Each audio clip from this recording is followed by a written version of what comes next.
Coach, very interesting game. You were just 1 point behind. It was 44-45, and then something happened. They won the series 17-2. And what went wrong tonight? Yes, we opened the game very well. We expect this game like this. Very competitive game, as you said. Yes, it's cup, but very competitive. One more time, I said they are a very good team. Also, we have a couple of changes in our teams last days, and also half of seasons, and we need a little bit more time. We were completely okay in first half. After that, they scored some tough shots. They scored some tough shots in that third quarter, and that makes some, let's say, separation in that period. And after that, also we meet some open.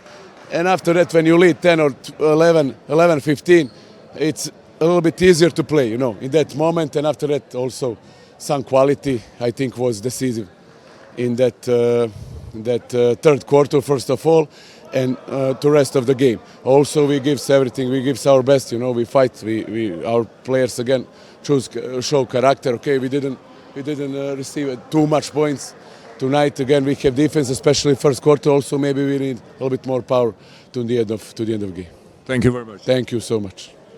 Pra, ajo që tha trajneri Krijokapić, çka nuk shkoi mirë, ishin 44 me 45, vetëm një pikë prapa, më pas diçka ndodhi, po tha e lshuan pak ritmin, ata që luan disa tentime shumë të vështira nga pozita shumë të vështira treshe, të cilat pastaj ju mundësuan që të shkëputën në rezultat, dhe kur një skuadër si kurse është Prishtina shkëputën të 10-11 pike, përsi është vështirë që të arrihet, ne kemi lojtarë të ri të cilët kanë ardhur, duhet të komponohemi më mirë, nuk ishte as pak lehtë kundër një skuadre si kurse është Cigar Prishtina, në mbetet që të punojmë edhe më tutje dhe të komponohemi pak më mirë, tha trajneri Krijokapić.